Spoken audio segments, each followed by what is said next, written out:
Hi, I'm Jackson Walter. Welcome to Crash Course World History, where today we'll be talking about the space race.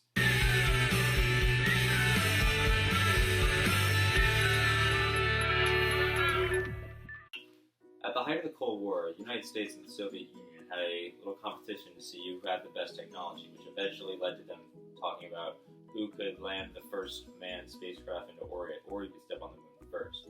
They realized how important rocket technology was to the military, and they hired scientists from Germany with research to help the United States win the space race. In 1955, both the Soviet Union and the United States announced that they would launch a satellite into orbit, and the Soviets took the U.S. announcement as a challenge to see who could get to the moon first.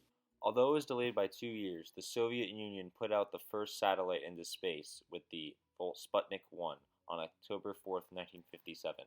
4 months later, the United States launched their first satellite, called the Explorer 1.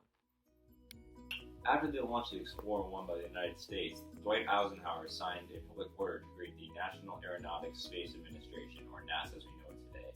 NASA was founded in 1958, so it continues to this day.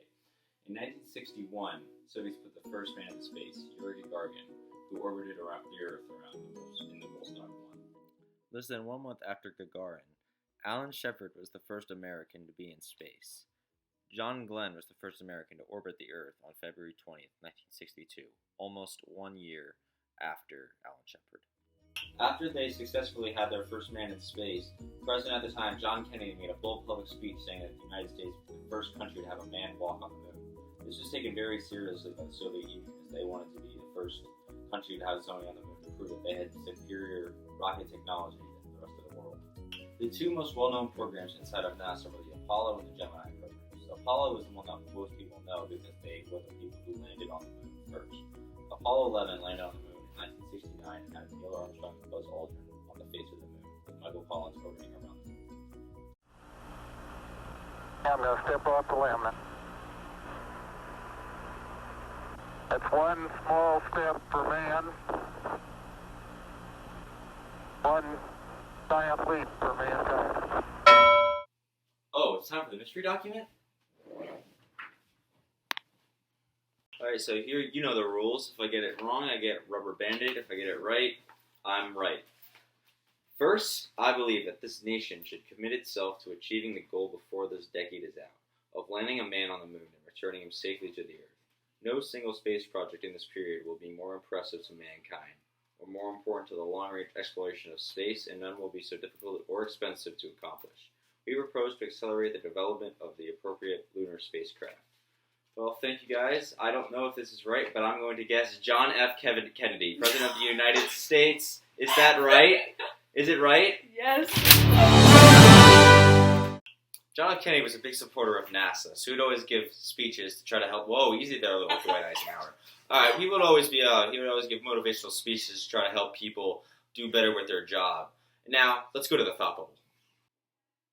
The Sputnik 1 was the first satellite to put into outer space. This gave the Soviet Union an early lead in the space race with the United States, always slightly behind. The Vostok 1 was the next major jump in the space race, with Yuri Gagarin being the first person to orbit around the Earth, and was the first person in space in general. The United States did not take the lead until the Apollo 11 mission, when Neil Armstrong and Buzz Aldrin were the first people to walk on the surface of the moon. Some statistics from the NASA USSR space race conflict. Over 34,000 employees were involved in the lunar landing program of the Apollo 11. Space technology has evolved a lot since the space race, and that is because of the popularity of the space race as a whole. Without the space race, space exploration would not be as advanced as it is today, such as the Mars lunar landing and the Voyager 1, which launched in 1977. Overall, NASA is very influential over the space race, and the USSR's competition made it what it is today. Thank you. This is Crash Course World History. I'm Jackson Ruhalser, and we will see you next time. This show was produced, edited, and directed by Janine Katie Peyton Jackson.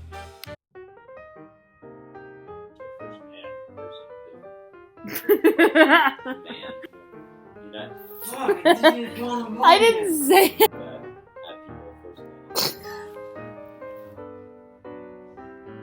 After the Apollo 11.